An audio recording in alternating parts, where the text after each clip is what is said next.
ನಮಸ್ಕಾರ. Yard shop ಈ retail company ಕಡೆಯಿಂದ ಇಲ್ಲಿ ನಾವು ಒಂದು ಕಡೆ ಪ್ರಾಡಕ್ಟನ್ನು ಕೊಟ್ಟಿದ್ದೀವಿ. ಕೊಟ್ಟ ನಂತರ ಅದು ಯಾವ ರೀತಿ ಬದಲಾವಣೆ ಆಗ್ಯದ ಅನ್ನೋದನ್ನ ನಂತರ ಏನೈತಿಲ್ಲ ರೈತರ ಬಳಿ ಬಂದ್ಕರಿಂದ ನಾವು ಟೆಸ್ಟಿಮನಿ ಮಾಡ್ತಾಯಿದ್ದೀವಿ. ಒಂದು ಏನಪ್ಪ ಅಂದ್ರೆ ರೈತರಿಗೆ ಏನು ಖುಷಿ ಅನಿಸದನೋ ಏನು ರಿಸಲ್ಟ್ನೊಳಗೆ ವೇರಿಯೇಷನ್ ಏನೇನಾಗ್ಯದ ಏನೇನಿಲ್ಲ ಅವ್ರ ಬೈಲಿಂದ ಕೇಳಿ ನಾವೆಲ್ಲರೂ ತಿಳ್ಕೊಳ್ಳೋಣ.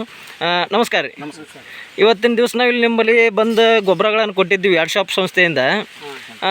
ಕೊಟ್ಟಾಕರ ಇದು ನಿಮಗೆ ಹೆಂಗೆ ಅನ್ಸದ್ರಿ ರಿಸಲ್ಟ್? ರಿಸಲ್ಟ್ ಎಲ್ಲ ಬೇಸ್ ಅನ್ಸುತ್ತೆ ನಮಗೆಲ್ಲ. ಈಗ ಮೊದಲಕ್ಕಿಂತ ಈಗ ಬೇಸ್. ಹಾಂ, ನಾವು ಯಾವಾಗ ತೊಗೊಂಡಿಲ್ರಿ ಹಾಂ, ರಿಸಲ್ಟ್ ಬರೋದು ಬರೋಬ್ಬರ ಐತ್ರಿ ರಿಸಲ್ಟ್. ಈ ಒಟ್ಟು ಎಲ್ಲಿ ತೊಗೊಂಬಂದಿವಲ್ರಿ ಅವ್ದು ಸೇಮ್ ಹೇಳ್ಯಾರ. ಹಾಂ, ಎಲ್ಲ ಎಲ್ಲಿ ನಾವು ಎಲ್ಲಿ ಕೊಟ್ರು ಎಲ್ಲಿ ಕೇಳಿದ್ರು ನಿಮ್ದು ಏನದ ನಮ್ಮ ಕಂಪ್ನಿ ಪ್ರಾಡಕ್ಟ್ ಬಳಸಿದ್ದು ಎಲ್ಲ ಚಲೋನ ಅದಾವ್ರಿ. ಬರೋಬ್ಬರ. ಕಬ್ಬಣ ಹಿಂಗೆ ಬಂದಿದ್ದಿಲ್ಲ ರೀ ಅವಾಗೂ ನೀವು? ಹಾಂ ಹಾಂ, ಈಗ ಚಲೋ ಬಂದದ್ರಿ. ಎಷ್ಟು ಡೋಸ್ ಮಾಡಿದ್ರಿ ಇದಕ್ಕೆ?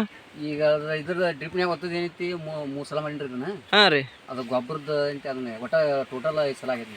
ಟೋಟಲ್ನಿ 5 ಸತಿ ಇದು ನಮ್ದು ಗೊಬ್ಬರ ಯೂಸ್ ಮಾಡಿರಿ. ಹೌದ್ರಿ. ಈ ಗೊಬ್ಬರ ಯೂಸ್ ಮಾಡೋದ್ರಿಂದ ಮಣ್ಣಿನೊಳಗಡೆ ಒಟ್ಟು ಮೆತ್ತಗಾಗ್ಯದ ಇಲ್ರಿ? ಮಣ್ಣು ಮೆತ್ತಗೈತಲ್ರಿ. ಮೆತ್ತಗಾಗ್ಯದ ರೀ. ಅಂದ್ರೆ ಭೂಮಿ ಒಂದು ಸತಿ ಫಲವತ್ತತೆ ಆಗೈತೆ. ಖರ್ಚಿನಾಗ ಏನಾದರೂ ವ್ಯತ್ಯಾಸಗಳಂದ್ರೆ ರಮೇಶನ ಎಲ್ಲ ಖರ್ಚು ಮಾಡೋರಿಗೆ ಅವ್ರಿಗೆ ಗೊತ್ತಂತ ಹೇಳಕ್ಕೆ ಇಷ್ಟಪಡ್ತೀರನ? ಈಗ ಖರ್ಚಂತರೂ ಏನಪ್ಪ ಅಂದ್ರೆ ನಮ್ಗೆ ಕೆಮಿಕಲ್ ಫರ್ಟಿಲೈಸರ್ದಾಗ ಖರ್ಚು ಮಾಡ್ತಿರ್ತೀವಿ ನಾವು. ಎಲ್ಲಾದ್ರೂ ನಾವು ಭೂಮಿ ಗೊಬ್ಬರ ಹಾಕೋರ್ನೇ ರೀ. ಗೊಬ್ಬರ ಹಾಕೋದನ್ನ ಏನೈತಿಲ್ಲ ಕಮ್ಮಿ ಖರ್ಚಿನೊಳಗಡೆ ನಮ್ಮದು. ಯಾಕಪ್ಪ ಅಂದ್ರೆ 3+1 3 ಎಕರೆ ತೊಗೊಂಡ್ರೆ 1 ಎಕರೆ ಫ್ರೀ ಇರ್ತದೆ ರೀ ಕಂಪ್ನಿ ಕಡೆಯಿಂದ.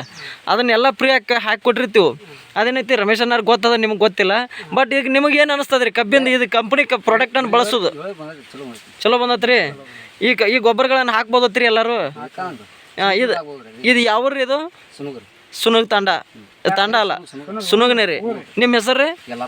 ಯಲ್ಲಪ್ಪ ಅಂತಾಪುರ. ಬರೋಬ್ಬರಿ. ಇಷ್ಟು ಎಲ್ಲ ನಾವು ರೈತರಿಗೆ ಇಲ್ಲೆಲ್ಲ ಪ್ರಾಡಕ್ಟನ್ನು ಕೊಟ್ಟ ನಂತರ ಈ ರೀತಿ ರಿಸಲ್ಟ್ ಅಂತೂ ನೋಡಿರಿ ಎಲ್ಲರಿಗೂ ಕಣ್ಣಿಗೆ ಕಾಣುವಂಗೆ ಮಾಡಾಕತ್ತಿದ್ದೀವಿ ಕೆಲಸಗಳನ್ನ. ಬಟ್ ಏನೈತಿಲ್ಲ ಇದನ್ನು ಎಲ್ಲ ರೈತರು ಇದೇ ಕಂಪ್ನಿ ಪ್ರಾಡಕ್ಟನ್ನು ಬಳಸ್ರಿ. ಮತ್ತು 3 ಎಕರೆ ತೊಗೊಂಡ್ರೆ 1 ಎಕರೆ ಫ್ರೀಯಾಗಿ ಕೊಡೋದ್ರಿಂದ ನಿಮ್ಗೆ ರೈತರಿಗೂ ಭಾಳ ಬೆನಿಫಿಟ್ಸ್ ಇರೋದ್ರಿಂದ ಇದೇನೈತಿಲ್ಲ ಕಡಿಮೆ ಖರ್ಚಿನೊಳಗಡೆ ಒಳ್ಳೆ ಹೆಚ್ಚಿನ ಇಳುವರಿಯನ್ನು ತೊಗೊಳ್ಳುವಂಥ ಕೆಲಸ ನಾವು ಮಾಡಾಕತ್ತೀವಿ, ಕೊಡುವಂಥ ಕೆಲಸ ನಾವು ಮಾಡಾಕತ್ತೀವಿ. ಅದಕ್ಕೇನೈತಿಲ್ಲ ಹೆಚ್ಚು ರೈತರು ತೊಗೋಬೋದಲ್ರಿ? ಎಲ್ಲ ರೈತರು ಇದೇ ರೀತಿ ರಿಸಲ್ಟ್ ಬರ್ತದತ್ರಿ. ಎಲ್ಲಿ ನಾವು ಡ್ರಿಪ್ ಮಾಡ್ಬೇಕಾದ್ರೆ ಬಾಳ ಬರ್ಕೈತ್ರಿ. ನಾವು ಬರೀ ಇಲ್ದಿಲ್ರಿ ನಮ್ಗೆ ಮೊದಲ ಬರೀ ಹೈನಿರತ್ರಿ. ಆಗಿನ ಕಬ್ಬಿ ಹಂಗ ಈಗಿನ ಕಬ್ಬಿ ಫರ್ಕ್ ಆಗೈತಿ. ಫರ್ಕ್ ಆಗ್ಯದ್ರಿ. ನಮಸ್ಕಾರ. ಇಷ್ಟೆಲ್ಲ ಧನ್ಯವಾದ ಹೇಳಿದ್ದಕ್ಕೆ.